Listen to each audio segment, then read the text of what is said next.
Сәлеметсіздер ме, құрметті кітап сүйер қауым, оқырмандар және әріптестерім.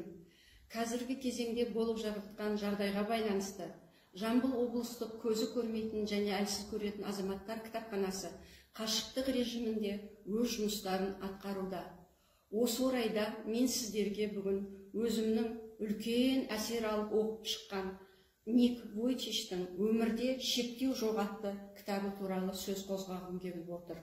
Ник Вуйчич әлемге әйгілі оратор, аяқ-қолсыз өмір коммерциялық емес ұйымның жетекшісі.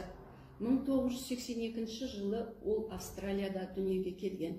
Дүниеге келген кезде оның екі аяғы мен қолы жоқ болып туылады. Алайда ол бұл кедерістерге қарамай, қазіргі кезде Америка құрама штатында толыққанды бақытты өмір сүріп жатыр.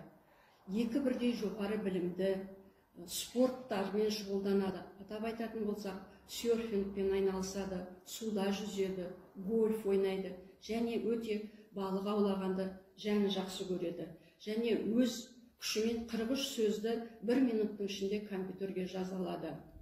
Ник дүние жүзіне саяхаттап, миллиондаған адамдарға жігер беріп, жігерлендіріп жүретін ұлы тұлға.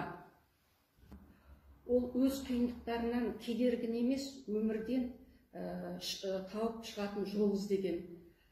Жоғарыда айтып кеткендей, осы қиындықтардың бәріне төтеп беріп, алдына мақсат қойып, аянбай еңбек етіп, қол аяқсыз барлық жетістікке жеткен тұлға. Оның өмірі адам үшін дүниеде мүмкін емес нәрсенің бәрін жоқ екендігін дәлелдейді. Ол үшін бәрі мүмкін.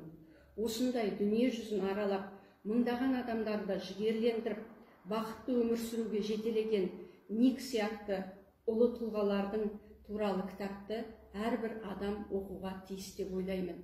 Және осы орайда өзіміздің күнделікті арпалыс өмірімізде арнайы кітапхананың өзінде де осындай мүмкіндігі шектеулі болса да, мүмкіндіктерінің шексіз екендігін күнде жұмыла жұмыс істеп, нақтап көрсетіп жүрген өздеріміздің әріптестеріміз туралы мақтана айтқым келеді.